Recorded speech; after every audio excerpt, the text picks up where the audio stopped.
সুপ্রিয় দেশবাসী, আসসালামু আলাইকুম ওয়া রাহমাতুল্লাহি ওয়া বারাকাতুহু। আগামী 13 রবিউল আউয়াল শরীফ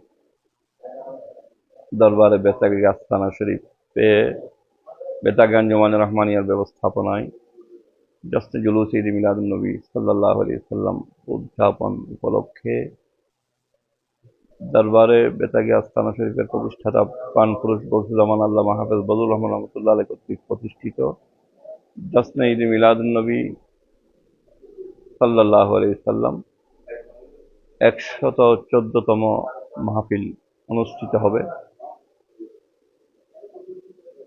এই মাহফিল উপলক্ষে আমাদের সকালবেলার যে কর্মসূচি, জুলুস সহকারে দরবারে বেতাগী আস্তানা শরীফ হতে সুলতানুল আউলিয়া হযরত আশরাফ শাহ রহমতুল্লাহ আলাইহির দরবারে পাকে আমরা দরুদ আর সালাতু সালাম পড়ে গাড়ি যোগে সকাল 8টার সময় আমরা রওনা হব।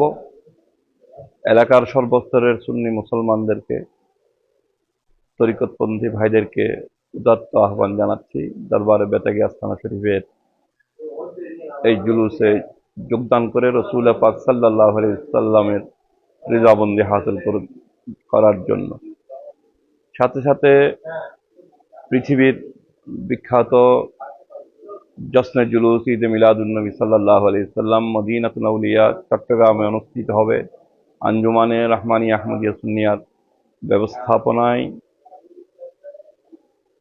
দরবার আলিয়া কাদরিয়া সিটকোট শরীফের সাজ্জাদা নশীন পীর বাঙ্গাল আল্লামা সৈয়দ সাবির শাহ মদ্দাজিল্লুল আলীর নেতৃত্বে সেই জুলুসে আপামর সুন্নি জনতা সকল তরিকতপন্থী ভাইদেরকে যোগদান করার আহ্বান জানাচ্ছি। ধন্যবাদ সবাইকে। আসসালামু আলাইকুম ওয়া রাহমাতুল্লাহি ওয়া বারাকাতুহু।